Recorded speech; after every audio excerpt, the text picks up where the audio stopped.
excuse the background noise. I thought it's just canning day. The sun's going down. It's hot in here, so I've got to have the fan going. So I thought I'd introduce you to my version of the Nando sweet potato mash, and it's a great side to have already prepared because all you do is empty the drain the liquid, but empty the contents out into a pan with some butter, sort of a tablespoon of butter and salt and pepper, and then just mash the thing because it's going to be soft. You can add some cream if you want it to be a bit decadent, but I just have it already prepared, and then I can have my runner beans, my sweet potato mash, and I'm all good to go. Anyway, so I usually cook about, about, I don't know, I'd say a third of the glass of the jar, halfway up.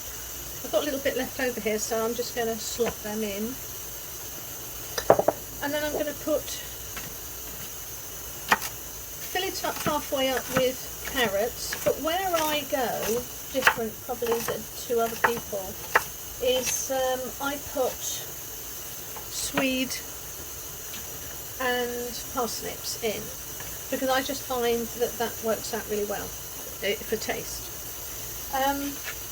I'll tell you a quick story. So I was at the farmer's market today getting all of this, and this lady was looking intently at my basket, and eventually she plucked up the courage to ask me. She said, "You've got an awful lot of carrots."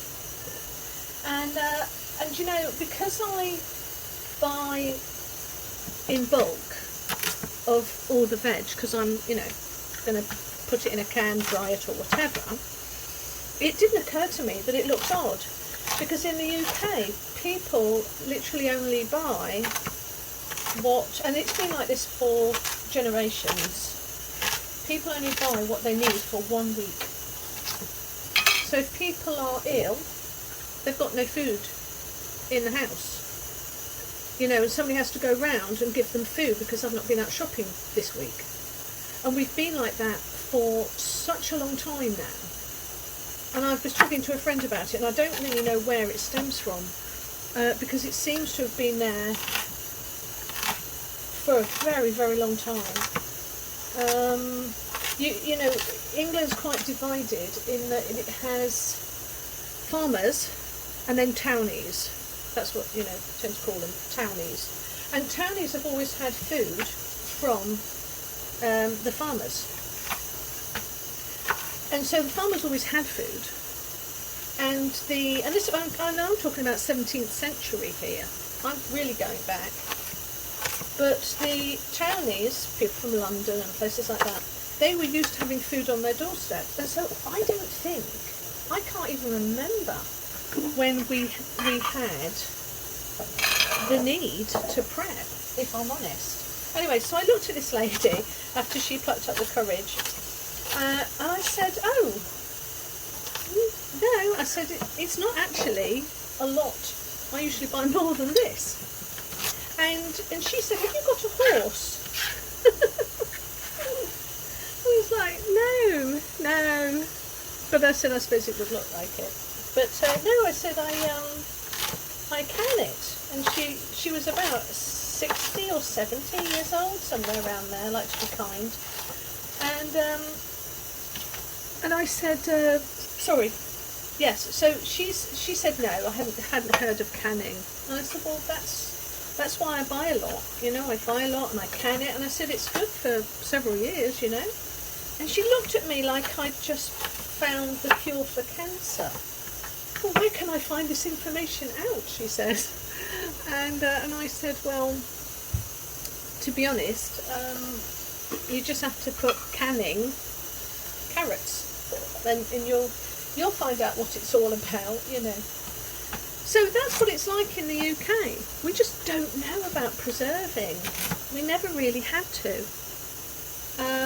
So anyway, what I'm going to do now is leave you be, and at some point I'm going to use one of these mashes. I'll video it and put it on the end of this.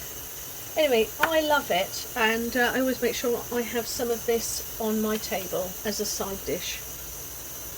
Or give me a thumbs up and a like and press the bell and do all those other things. It helps my channel. Well, today as I've been cooking my canned potatoes with some sausages, I thought we'd do the Nando's mash now. So I'm just putting in butter. I mean, you don't have to put too much, it's just enough to give it a buttery taste. Empty out everything from my can with the new potato, with the sweet potatoes and carrots and swings, and you're just mashing away. And you want to keep mashing until until it's heated up and all of the liquid is gone. Sorry for the clanking noises. And it is just my favourite side dish. The butter is just really to give it a nice buttery taste. But what you're wanting, excuse me, is to now keep stirring so you can get rid of the excess liquid. And then I'll plate it up. But as I say, just keep getting rid of some of that excess liquid, because you don't want it runny, you want it fairly firm. And that is it. And hopefully about now I'll show you a pop-up picture of it on a plate. Give me a thumbs up and a like, subscribe and all that jazz.